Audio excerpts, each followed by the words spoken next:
Hey, what's going on? It is your friend Church Boy, and you know what time it is. You know who I got in the building with me.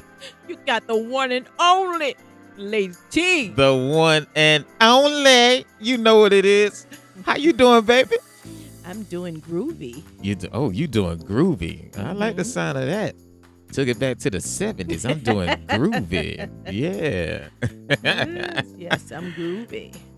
So what's been going on with you? Work. Work. Is that where we at now? Listen, Work. Is that all we do nowadays? Is we just work? Pretty much. Yeah. I got a routine. Get up in the morning, give God praise, get dressed, go to work, come home, cook, clean up, go to sleep. Lord, gee, that sounds like a job. It is, but I enjoy it. You enjoy it? And ladies and gentlemen, I do it most of the time because my baby is not with me. He's at work. Yeah, your baby be putting in that work. My routine is I get up, I brush my teeth, I go to work, then I get home, I think about work, go to sleep, do some more work, dream about work. I know, right? Have you ever dreamed about work? Yes. Lord Jesus. Often. It is getting serious out here. And you know, it's really getting serious out here right now. We kind of touched on the government shutdown and everything else. It's still in effect. Still in effect, and so, we're praying for everybody out there. But I did hear something that, but I tell you, it make you want to laugh and cry.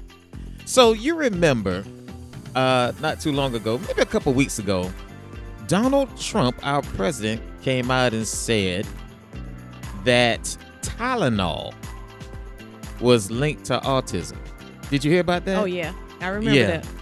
He came out and said that Tylenol was linked to autism. Now, how Tylenol didn't immediately sue, I don't know. Maybe because it's the president and they know he just is, well, it's the president. I just leave it right there. Mm-hmm. But, this new report came out. Okay. Did you hear the new report? No, I haven't heard the new one. So not only is Tylenol linked to autism, but they are also saying that circumcision is linked to autism. Shut your mouth. I kid you not. I cannot make this up. How can that? According to the health secretary, we know who that is. That is Mr. Robert F. Kennedy. Circumcision is linked to to him, it's linked to autism. Now I immediately, you know how I am. I immediately thought about so many things I could say, That's why I said I wanted to laugh and cry because, I imagine if you getting circumcised at an age older than 3, it might hurt a little bit. But the Associated Press.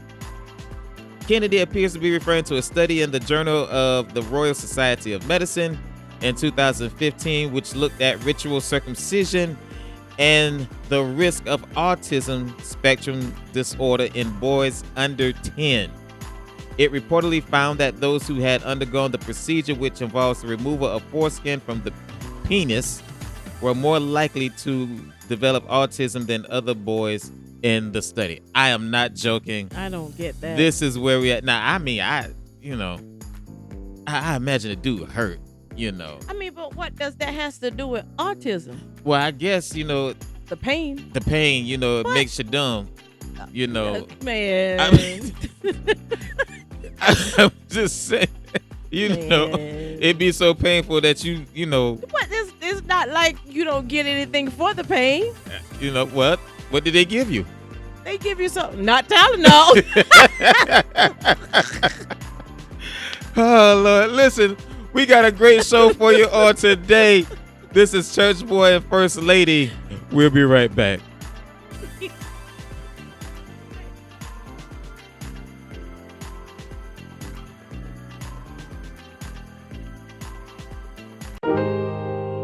I miss your touch, your smile in the rain. I miss your touch, your smile in the rain. Oh, I miss your touch, your smile in the rain.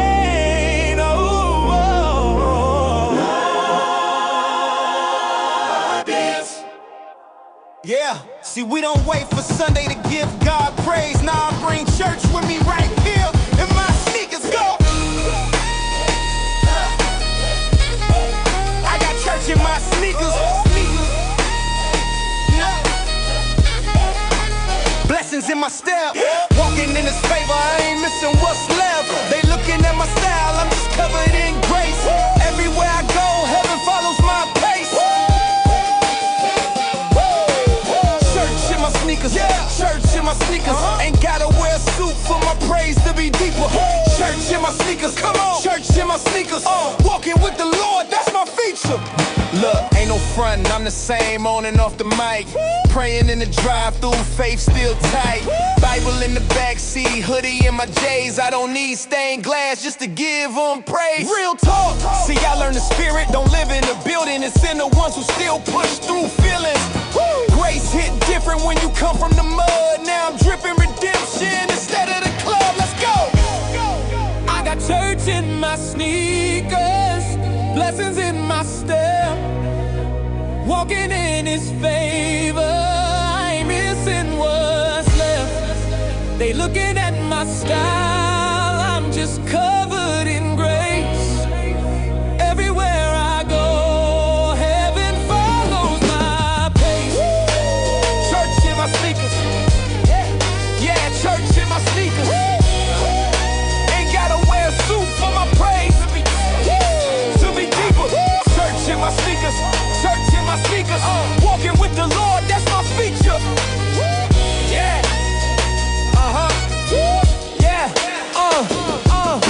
Sunday morning vibe, but I'm clean on a Tuesday. Talking to God while I'm bumping that Lupe.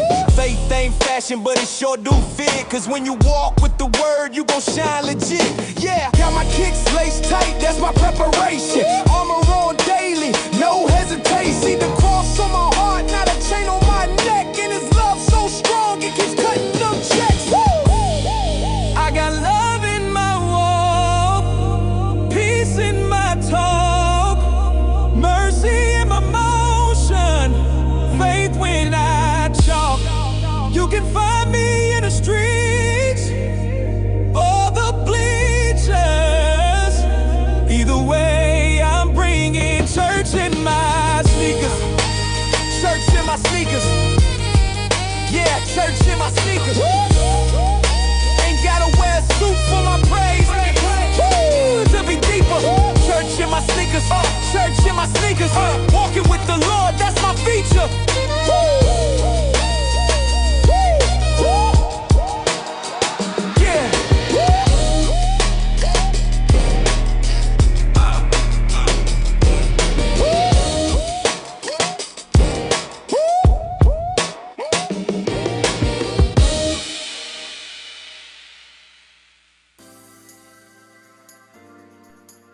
All right. Church in my sneakers. I'm loving it. Did you like it, baby? Yeah, it was good. Did you love it, baby? It was really good. I don't know why I'm talking like, it sounds like a guy used to, it's one of them jazz musicians I heard. Did you like it, baby? Did you? Ask me that in that voice a little later. Oh, Lord, I'm going to drop it down a little bit like this here. Anyway, listen. Oh, boy, listen.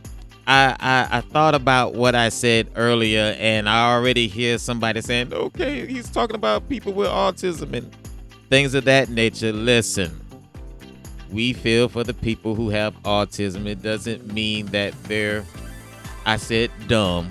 They're not dumb. They're just a little challenged. So for those who are sensitive, I didn't mean anything by it. You got very intelligent.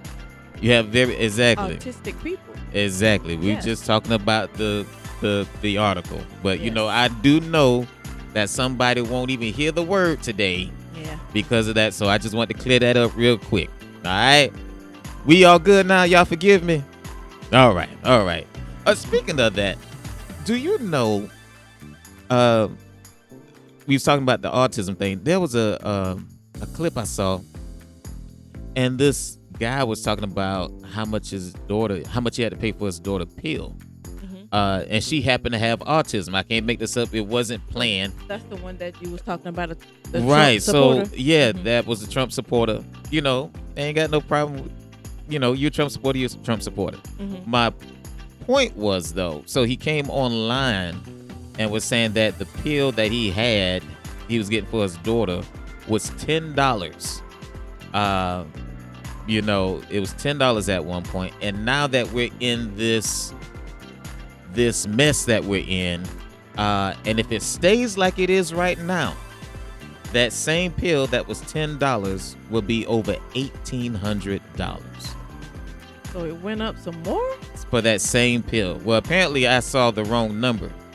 It's $1,800. Wow. Another gentleman, he is I think he's the congressman from Georgia. He was showing how much it costs for a family of 4 who get the minimum insurance right now. Yeah. It was like $500 and I got the numbers now. $559.69. Today, that same coverage, because of all the, the Affordable Care Act that, we're fighting for, if that doesn't get resolved, that same coverage will cost $2,100. As a matter of fact, $2,131.65. Which is crazy. So you want to know why we are fighting so hard, or why some people are fighting so hard? That is why. Because like I know, all it takes for most of us is to get sick one time. And we're in financial. That's right. And when people can't and people won't die from the sickness, they'll die from the worrying. They'll die from the worry, and they'll die because they can't afford the vaccine. Because they can't afford it, so that's why they worry. Right. Yeah. Right. So yeah, there's a reason why we're going through this, people. And again, I won't get into that. But anyway, let's get into something else. Not today. My blood pressure's good today. First Lady. Yes, sir. I got so many questions today. As always. But today it's kind of focused on this main topic that we're going to be talking about a little later. But, well, I got a question to ask you. But I want you to hear this before I ask you. I want to get your thoughts on this. Okay. Keep the same energy right here. Here we go. Dear Coach Ken, I don't know how you're going to react to what I'm about to say. I got married recently. Here's where it gets tricky. On my wedding night, I was rock solid and ready to go. My wife came out of the bathroom and I noticed she looked different. I would later find out she had been wearing a butt pad and she had been wearing padded bras. I was attracted to those parts of her, but I feel like I had been deceived. What was a big ass that I liked became a small ass that I wasn't attracted to. Medium. She had a medium ass. So what should I do? Should I stay or should I go sign Doherty? So you heard the clip. Man. Now, and shout out to Chris, I think it's Curtis Canyon or Chris Cannon. Please follow him. But this question really, there's so much we could talk about with this question. Because, okay, so, being a Christian, we are taught to abstain from sex until we get married, right? Right. And so, here it is. This gentleman had to abstain because he did not know exactly what he was marrying. So he gets married, and the honeymoon night is here. It's upon us. Luther is playing in the background. All the, it's set up, the rose petals, he done got himself all good and everything else, and as you heard in the clip, he was ready. You know, he was ready. And so the woman comes out, and what he thought he married, can I just say like this, was still in the bathroom? Yeah, it was still in the bathroom. That part. The big behind he thought he was getting wasn't it. The nice breast he thought he was getting, it was not there. Mm-hmm. And so now he's really feeling deceived. Should he, first of all, should he go? That's number one. Does he have a right to go? What are your thoughts? I think he have a right to go. Uh-huh. Because he was deceived. Uh-huh. He did not get what he thought he was getting. It's just like you go to the store and you buy something. Uh-huh. And you come home and it's not what you thought. You can take it back to the store. You don't have to keep it. So I can get a refund. So you can get a refund. But anyways, he's got a right to leave because he was deceived. And I don't think, and you know, I don't think the Lord will hold it against him. You don't think so? I don't think so, because he was deceived. He was manipulated. He was he was manipulative. Glory. He was manipulated. I feel for that man. But, you know, if she held that back from him, what else is she hiding from him? True. See, that'll be what is in the back of my mind too. What else is not real? What else are you hiding from me? So I feel like he got the right. But if he find, you know, if he find a reason to stay, that's up to him. That's up to him. And I mean, it would kind of be like, well, I better not go there. I don't think my audience is ready for me to go all the way there. But anyway, so let me play devil's advocate. There will be some that will say, well, you didn't pray about it. Didn't the Lord tell you that this was your wife? Yeah. You know, so what do you say to that? Well, that's a good question. Did you pray about it? You know, hey, and see, a lot of people think that's not important when you're choosing a mate. Come on here. Or when you're about to get married. I remember before we got married, you know, we prayed. You know, we talked, we learned different things about one another. We prayed, we fasted, and we sought God because we did not want to make a mistake. And something you said just now, we talked, and then now when we talked about everything. I mean everything, you know, because and not just for a day or two, for months. You know, the one thing I did not want to happen is to end up not knowing who I was marrying. Right. Now, and see, this is real touchy, because who's to say, because we don't have all the information, who's to say that they didn't talk about things that they like, things that they expect? Because he said, like, for him to say, I feel deceived and I don't know whether I should stay or go, it will give you the thought process, or the thought that he had those conversations, but yet she held back. You know, that being said, listen, I really don't have a... What about the personality, though? What about everything else? You know, but see, that goes with that 80-20 rule, you know. I know. Because, and what's most important, because what's most important? What's important to him is that butt. And but it, you know, I mean, and you know, people that may butt still could fade away if it was real. It could fade away. Could you deal with it later if it faded away? I mean, but let me enjoy it now, though. I mean, I want to enjoy it now. But see, here's the thing, though.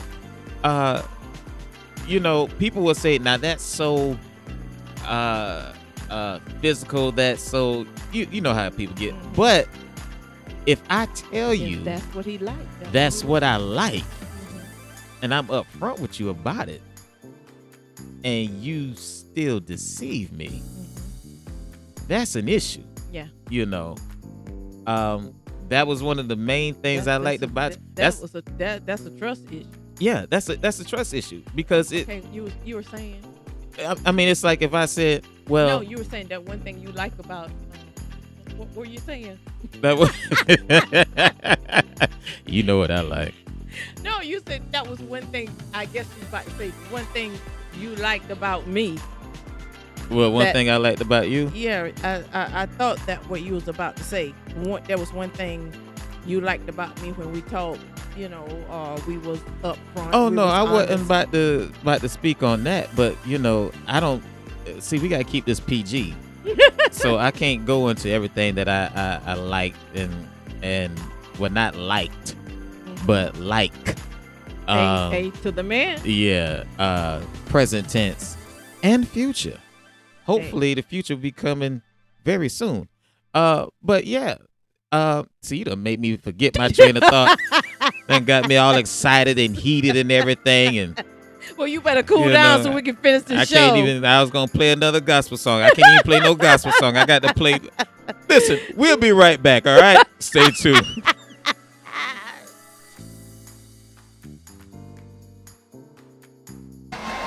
And I thank God for the butter on my popcorn, the sugar in my Kool-Aid, the cherry to my hot fudge sundae, my baby daddy, my big daddy, my boyfriend for life. Y'all, we got 7 children, ranging in age from 35 to 14. We got 13 honey babies, because I am too fly to be anybody's grandmama, so my grandbabies call me honey. But I love me some Derek Ryan. Can y'all celebrate my husband? And I'm going to sanctify his soul. I've been fasting and praying and consecrating. The consecration is about over, man of God. Glory to God. Hallelujah. Make him speak in unknown tongues as the Spirit giveth utterance. Come on here. A wise woman builds her house. Where my wise women at?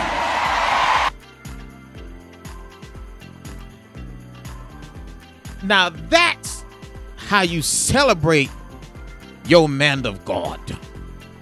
Yes. Or your woman of God. Yeah. Or your woman of God. Oh, you know how I do. I almost got in trouble about you, before. I don't know why he being so mean. He just sounds so jealous. And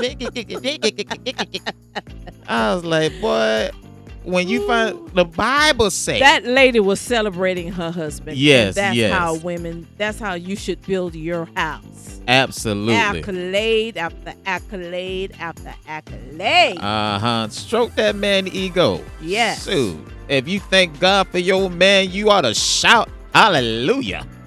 And if you don't, you keep saying it till you believe it. Oh, Lord. You know what? I think this is an excellent time for good news. Let's go. With some good news.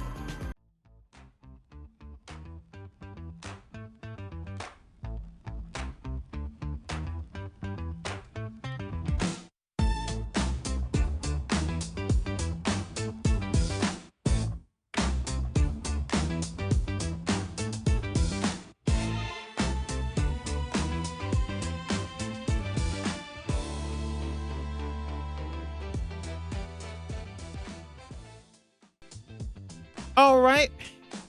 This comes courtesy of images you won't see on TV.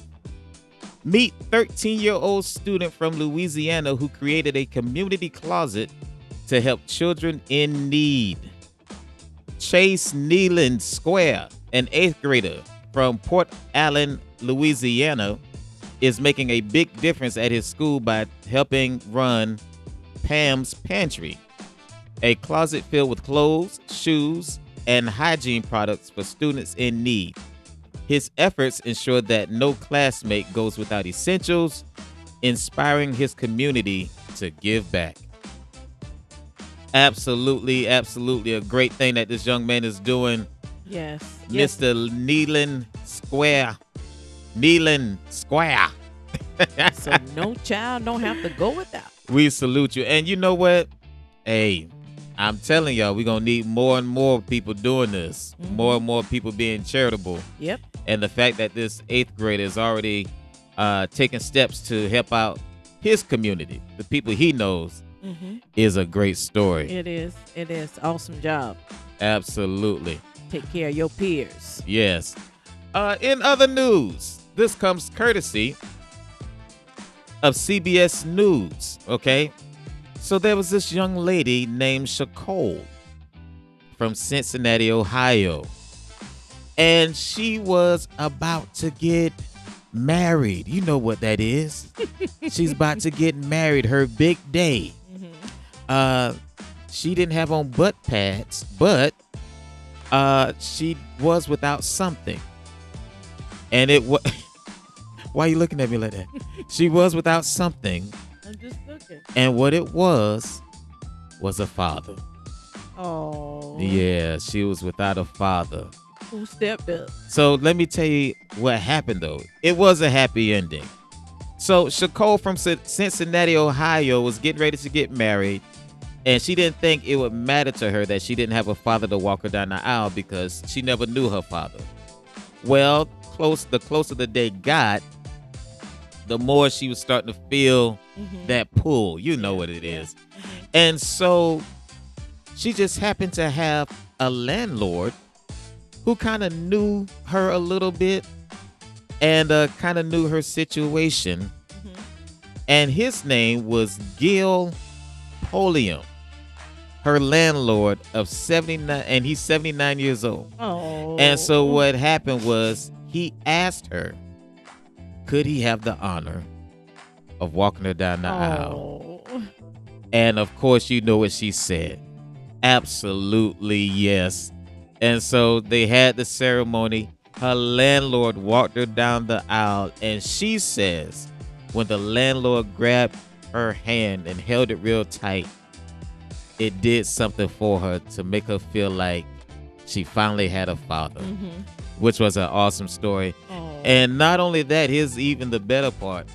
After the ceremony, it didn't just go back to normal, but he is now part of her life permanently. Oh, that is awesome. Such a great story. Thanks for standing up. Such a great story. Yeah, I mean, see, you never know what people... So much compassion. You really never know what people need. You know, don't. You really don't know what difference you make. And not that it matters, but this was a black woman and a white man, you know, but it don't matter. Love is love. Love is love. Compassion is compassion. Yes. You know, It has and no color. it has no color. No gender. Absolutely. And so for him to do that, it was just a great Awesome. story. And Yes. as she was telling the story, I almost teared up because I know, she started tearing I know. up. Made her You know, day. I done became a little sensitive in my later years, you know. But yeah, such a great story. Mr. Polium, Gil Polium, Cincinnati, Ohio. We salute you, sir. Yes. We salute you. Well done. In our last story, you know, when you're a giver, you're just a giver. True. You know what I mean? Like you're just used to giving, you just give. Yes. And so there's this gentleman named Daryl Thomas who was 58 years old. He owned a car wash in Detroit named Showroom Shine Express. Showroom Shine Express. Okay. Yes, in Detroit. And he was known as a giver. Now you hear me speaking past tense because what happened was he ended up passing away. Not really sure how he passed away, but he passed away. Well, him being a giver in life, he wanted to do something that would fit him. So he told his family to do this one thing for him, and they did. What they did was they rented a helicopter and they took $5,000 and dumped it from the helicopter in front of his business, where his business was, so that the community could get it. You know, so, listen, such a wonderful story. Even in his death, yes, and while he's going, absolutely, and for his family to honor his wishes to the T, yes, that was absolutely great for them, because yes. unfortunately, some people would have been like, $5,000. I mean, we can get that. We can do some things with that. But no, they knew this man's heart when he was living. They wanted to honor him as he passed. Yes. And so, yes, he dumped $5,000 from the helicopter. There wasn't any fighting over the money. Everybody just got what they, could pick up. And it was such a nice gesture. Such a nice gesture. Different. Giving me some ideas. But such a nice gesture. And ladies and gentlemen, like I said, with everything that's going on, we can look at TV, turn on the TV at any time and see all the doom and gloom. Yes. But there are some good people in the world. And some good news. Some good news in the world, and God is still moving. Yes, he is. He's definitely still moving. All the time. You ready for today's topic? Ready. I'm ready for today's topic. I've been enjoying this show. So we're going to get into today's topic. And but before we get in, let's just have a little quick praise break, all right? We'll be right back. Amen.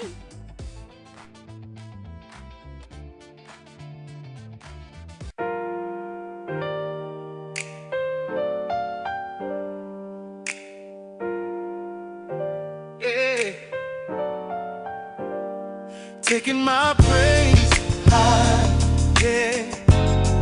Yeah, no shame is going high, yeah, yeah. Taking my praise high, yeah, yeah. No shame is going higher, yeah. Lift him up, no shame, higher, no shame, higher.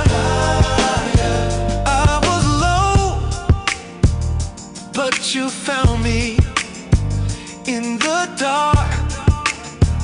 Your love surrounded me. Now I shine, 'cause your light's in me. A brand new song. It's a sweet melody. Yeah. I won't hide, 'cause you set me free. Chains broke down. Now I've got victory. Every breath, Lord, it belongs to you. So I lift my hands. That's what I'm called to do. Oh, higher and higher. Can't stop. It's fire. Choir. Higher, higher. No shame in his name. I'll forever proclaim Jesus reign. Jesus reign. Jesus reign. Lift him up. Let the Spirit overflow. Higher we go. We go. Higher we go. Take it up. Take it up. Take it up. Yeah, Lord. Take it up. Praise. No shame in. Take it up. Take it up. Yeah, Lord. Take it up. Praise. Taking my praise. Take it up. Take it up. Yeah. Take it up. Praise. No shame in. Take it up. Yeah, Lord. Take it up. Praise. From my heart. From my soul. My soul. Higher. Higher. From my soul. Higher. Higher. Higher. From my soul. Higher.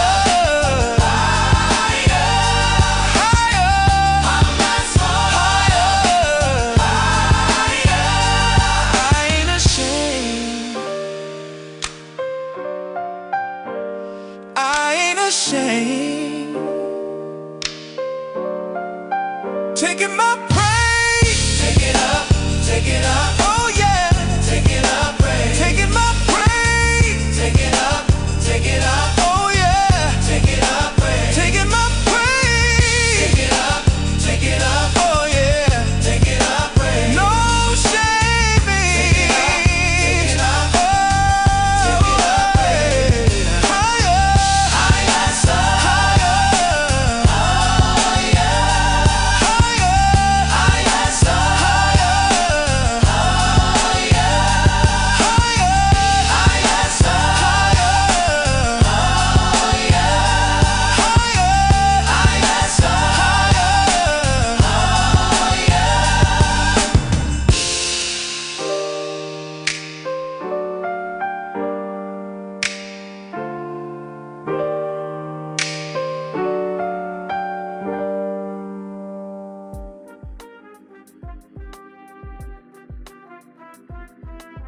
30% of all divorces are black people. Yes. 16% are Latino. This is the largest amount of single black women post-slavery. And so here's the disconnect nobody's talking about. The largest demographic of those who are single are educated, high-achieving black women.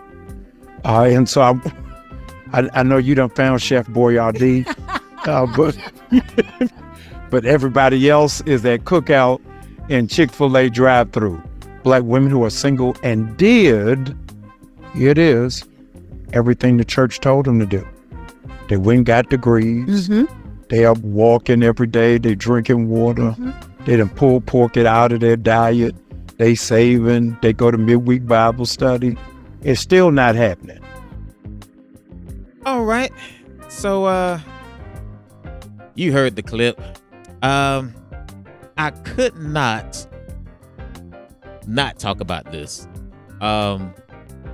for a number of reasons.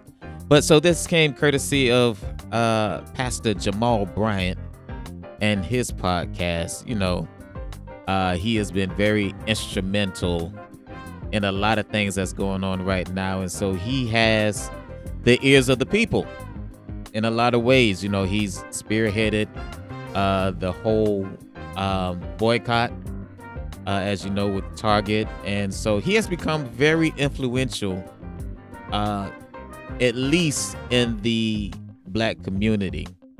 And so here it is. I love when you say that. Here it is. But so he's and so he was talking about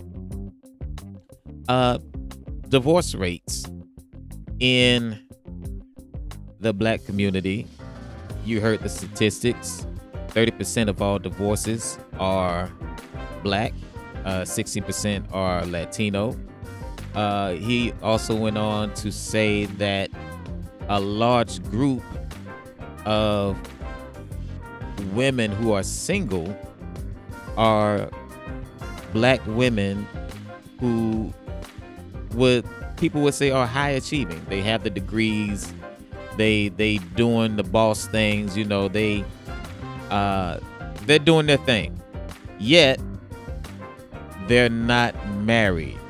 They're doing their thing after what he said they did everything the church told them to do. I don't want to make this a race issue, but I really want to ask a question as a whole. Why is it that, you know, women are not becoming wives nowadays? And I guess in that same vein, we could ask the question, why aren't husbands or men becoming husbands nowadays? Where is the disconnect to where marriage just isn't happening for a lot of people? Your thoughts? Well, I think that people don't value marriage like they used to. And I feel like, you know, a lot of people, you know, this is a different time and different generation, a different era. People just don't, you know, they don't value stuff like how older generations did. And then they're doing marriage stuff without being married. So when so let's clear this up or clean this up. So when you say they don't value, exactly what do you mean? Don't feel like they have to be married or they need to be married. You know, they can just do what they want. So they don't actually value the relationship aspect? Yeah. Okay. Yeah. And then some people just can't commit. Right. Especially I'll use a female that's doing well for herself. And you know, why should I get married? You know, why do I need a man? I can take care of myself. And you know, I can do whatever I need to do. I can go and come, and I really don't need a man. I'm doing good. And they feel like, why should I be married? And that might complicate things. And some of them feel like maybe they can't find a man to, how do I want to word that? Careful. That's doing as well as they are, and they don't want anything less than what they're doing. And sometimes, like, why worry? So you think it's so okay, I'm gonna focus on that last part you was just talking about, where you said, a woman is looking for, basically, I'm just gonna put in a synopsis what you just said. You basically saying that a woman doesn't want to get with a man that's not doing just as good as she's doing. Yeah, some of them that's doing well, that don't desire to be married, and I feel like. But why don't they desire? See, and that's the thing. It's like, why don't you desire to be married? It could have been a bad relationship before. It could have been what they are hearing the other ones are saying, or just for instance, they listening to the Jamal Bryant report. Like the divorce rate. Like, why bother? Why go through the trouble? But if you're gonna go in a marriage like that, it's no point. You're already halfway defeated. Yeah. So so it's already bad enough, and and I can do bad by myself, and Yeah. But, listening to when I heard this clip, it struck a nerve with me. Not that he was wrong, but it struck a nerve with me, like, I understand why. And so hear me out. Okay, so my history, but I'm just gonna say some things so people can kind of understand where I'm coming from. I'm not even gonna talk about the failed one, okay? I'm just gonna talk in general. So I have been working with the public for a long time. I've done customer service. I've been a property manager. I've been, pretty much dealing with people a lot. Yeah. I will say that a lot of times, some of the most difficult people have been women, and particularly Black women. Because it's almost like you can't tell them nothing. Once they feel like they have arrived, you can't tell them nothing. And I don't want to just put it on Black women, because really it's the culture as a whole right about now. Yeah. Once they get to a certain spot, it's like, well, as you were saying, well, what I need a man for? Okay, well, so now the respect is out the door. It don't even come in. It's just out there, and so it's causing problems. And so when you talk about why marriages don't work anymore, a lot of marriages don't work anymore. I think that's the reason why, because people don't know order. And when I say order, I'm not saying that one person is greater than the other. It's just having that respect for one another. If we're talking on a Christian platform, on a Christian basis, it talks about the man being the head, being the head of the house, and the wife being the helpmeet, the wife submitting. That's a problem. And that's a problem for a lot of women. But when you got a good man, when you got a good husband, there is not a problem to submit. I mean, and submit. They make it. And see, I was gonna get into that. People make it like it's a bad word. Like right. It's a bad thing. Lord Jesus. It's not like when. Wait a minute, y'all. It's not like when your husband come home, you got to bow down and worship him or something, you know. Can I tell the people out there something? So just for full disclosure, we normally have mic stands that we use. But this thing done got so good, First Lady done pulled the mic off the mic stand so she can make sure you hear every word she say. So I'm gonna join her. We gonna talk like we talking in front of the people right now. Oh. So, but yeah, they make submission. The word submission like it's a curse word, like it's right. It's a plague or something, you know. Right. Like, y'all. I mean, when you got that mate, when you got that good mate, man or woman. It's no problem submitting. Right. You know, I don't have a problem submitting to my husband because I know he has my best interest at heart. Right. Because I know that he loves God and I know he loves me. You know, right. I'm not worried. I don't have a trust issue. You know, he leave home. You know, I know other women be looking at him and trying to hit on him and stuff. You know, well, of course, but, I'm that boy. But, no. But I don't have to worry about. I don't worry about that. You know, that he's going to go, you know, cheating and whatever. But I don't worry about that because when you know what you have. Right. When you know what you're working with, you know, hey. Exactly. I don't have a problem submitting. I don't. I never have. Right. But I have a problem with submitting. But let me take this deeper because I think there's a deeper issue. Mm-hmm. Now, I will agree with you, and I was going to bring this up.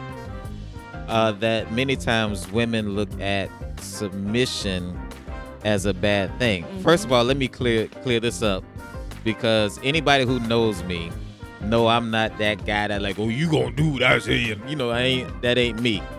But submission, true submission, is something that a woman does willingly, right? Right. You do have some men that, you know, dominate their man, their woman, and put her in submission. Yeah. Almost like abuse. Well, not almost, but it is pretty much abuse. True submission comes from a woman doing it willingly, and as you said, feeling comfortable enough to submit to that man because you know what he's about. Mm-hmm. Not saying that he's perfect. Yes. But you know what he's about. Mm-hmm. But I feel like there's a deeper issue or deeper problem. Yeah. And the problem is this. There are many women, and we're going to get with the men in a minute, but there are many women who have been brought up to I hate to say it, but they've been brought up to disrespect the man. Like the man's opinion don't matter.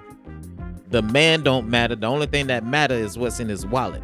If he can't bring anything from that wallet, then you don't have to submit to him, or he doesn't bring anything to the table. If you make more than him, then he doesn't bring anything to the table. And that is so far from the truth. Mm-hmm. Because who's going to answer the door or come downstairs when you hear a burglar in the house? Mm-hmm. You understand what I'm saying? So you can't just, and unfortunately, there's a lot of women that just look at the financial aspect of what a man brings, right, and not the total package. He can't take care of me. Right. I mean, if he ain't paying all the bills, then what is he good for? You know? And so it has caused and so that's where Pastor Jamal Bryant was talking about. He gave the statistics on high earning women, and he was talking about in the church arena, mm-hmm. but I would say just all over really. Mm-hmm. High earning women are the ones that are single. And I believe the reason that is because, once again, they don't value the other qualities, the other things that men bring to the table. Yeah. Did I nail it? I agree. Did you agree? I agree with you. 100%. Yeah, absolutely. So agree. we have to. It has to start in the home. It's not all about the money. It's not about all what the money that a man could bring, because he could be making a lot of money and taking care of everything. So if something happens to him and he was to get sick or disabled or something, what are you going to do then? Right. Are you just going to up and leave him and not honor your vows, for better, for worse? Right. Well, and in sickness and in health. But, it let's take it further. Okay, so you're the one making the most money. So if you stop making the money, should he leave you? All right. You know what I mean? Should he leave you? Or let's say, okay, well, that's why I don't want to get married. Okay, you don't want to get married. What happens when you get down? I mean, it's just so many things to really think about as to why. And some of them just not marriage material. Some ain't marriage material. Yeah. Some is not marriage material. Some just don't desire to be married, And if that's your preference, hey, that's your preference. That is your preference. But don't play with it. True. Absolutely true. So, yeah, I honestly believe that's why a lot of women, particularly those who are, high earning women, educated women, the reason why they don't get married is because they don't value the other things that men bring. Now, let me talk to the men for a minute. Talk to them, baby. Every man has to understand his role. Because we talked about the women, why they're not getting married, but if they're not getting married, then that means you're not getting married either, unless you going the other way, and this ain't that kind of show. So somebody got to be pursuing the women. Right. So why are men not getting married? Partly because what we just talked about, women don't want to submit. But then why don't they want to submit? There are some men that are just not doing right. And we have to really take a look at ourselves and really understand what it means to be the head, what it means to carry that responsibility. Yes. You can't expect the woman to submit to you and you bring nothing to the table. I'm not talking financial. I mean, you bring nothing to the table. You're always scared. You can't protect her. You're lazy. So you got to give the woman a reason to submit to you. You can't be trusted. You got to give them a reason. This isn't, 1950s, 1960s, where women have to stay with a man because they need that income. They're not going to have a place to stay. True. So men really, particularly in this season, in this time, we got to be on our A game. And you find more single women having their own places. I mean, they're men. They have their own apartment or their own home, more than men. And that's true. I would have to say, I mean, I got to call a spade a spade. That is absolutely true. It seems like they're more of a go-getter than men. So, we can't put all the blame on women. We understand why some men don't get married, why some men are no longer looking at higher earning women. But at the same time, we got to make sure that we're in the place that we need to be. And men need to be men and don't be confused. Right. Well, now see, I said this wasn't that kind of show. Okay, Now I'm just saying. we can talk about that next week. Tune in next week to the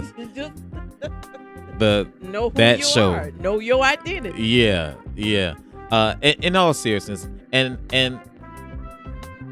I think it would be fair to say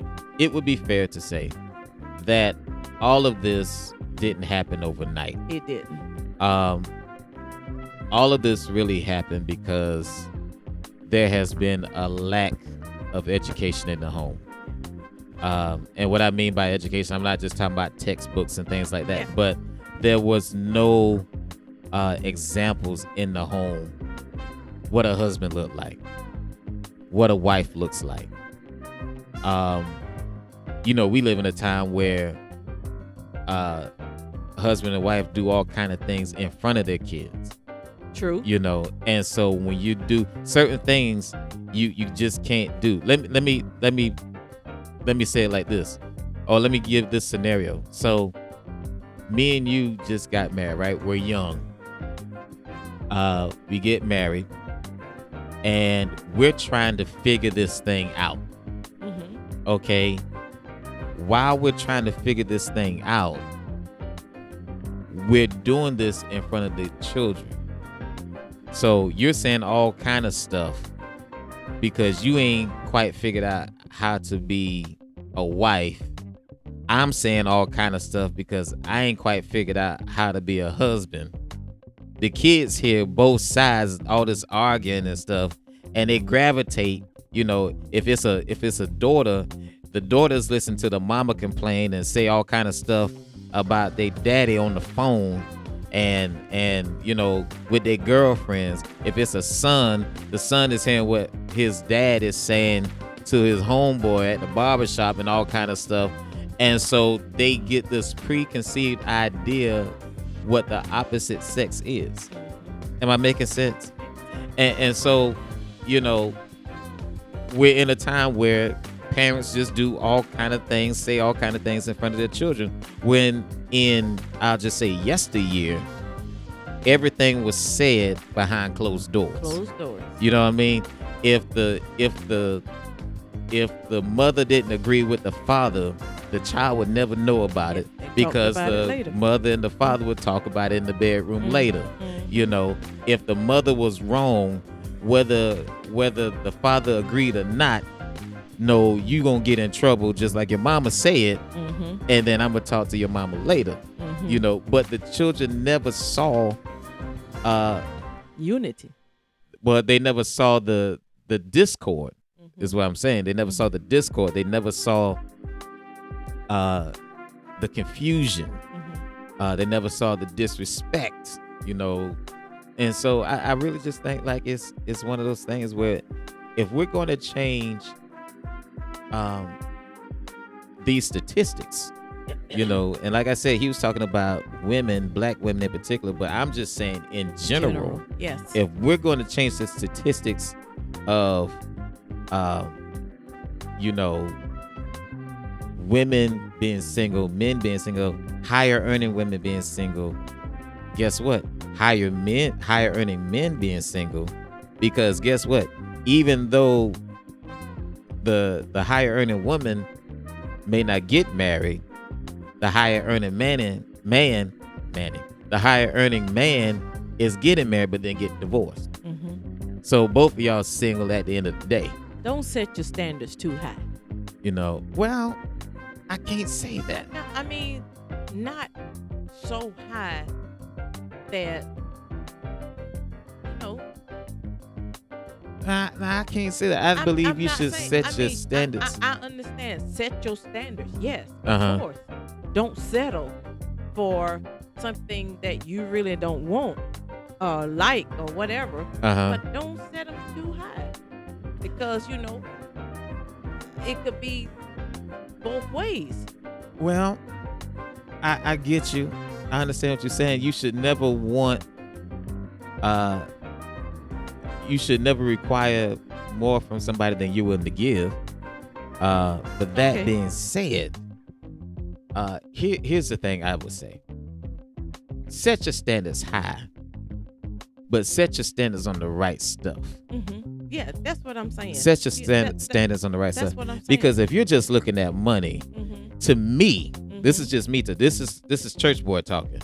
To me, if you're just looking at my wallet, clearly you don't have high standards. Because I could pay for everything and then still beat you and then treat you like crap. Right. And so I didn't get a wife. I bought a slave. Come on.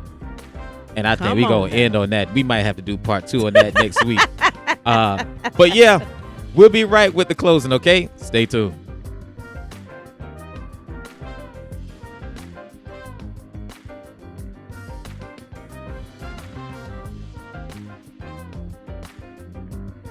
You all listening to me? A golf ball is wrapped with something that does not come loose, even though it takes a hit. Let me try my right side. When you got confidence in God, it won't stop you from taking a hit. But the harder you hit, the higher you go. Family hit you, friends hit you, job hit you, neighbors hit you, government hit you, but the harder you hit me, the higher.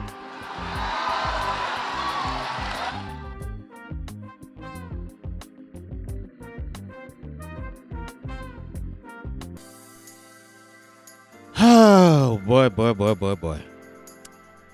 Babe, First Lady,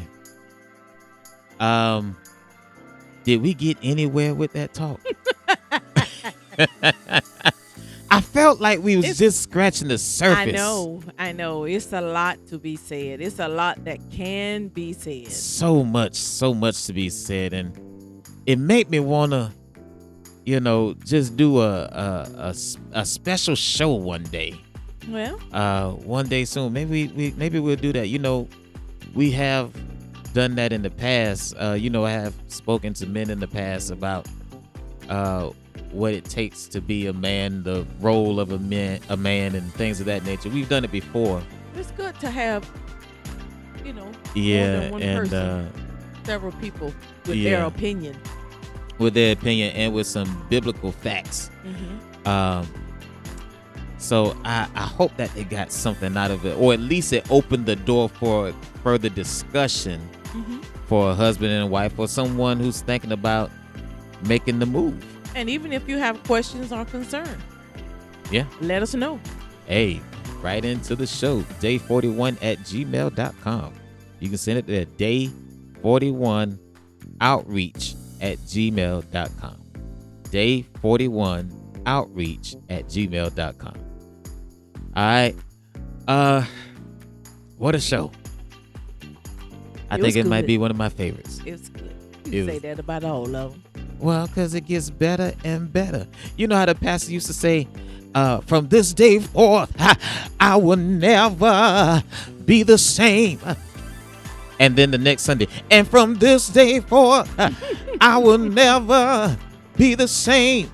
And the old pastor would say, every Sunday get gooder and gooder. Hey, so we going higher and higher. Yes. First Lady, do you want to sign us out? You got anything you want to say? You ain't got nothing you want to say?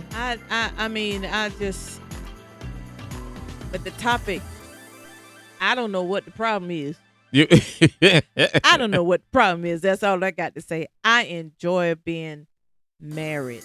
I enjoy sharing my life with the man that stole my heart. That stole it. He just took my heart. But I really enjoy being married. And if you're considering being married, don't be afraid. Don't be afraid, and don't let the naysayers or the things that you've heard, or even the things that you've seen, don't let it stop you from moving forward in life. Life is too precious. Life is too important for you not to live your best life. I know that's right. Living my best life. Well, know I like to sing. Mama, I want to sing. Anyway, now I've been waiting for a month now for you to do this thing and do it right. All right. So, on behalf of Church Boy, this is First Lady. We out.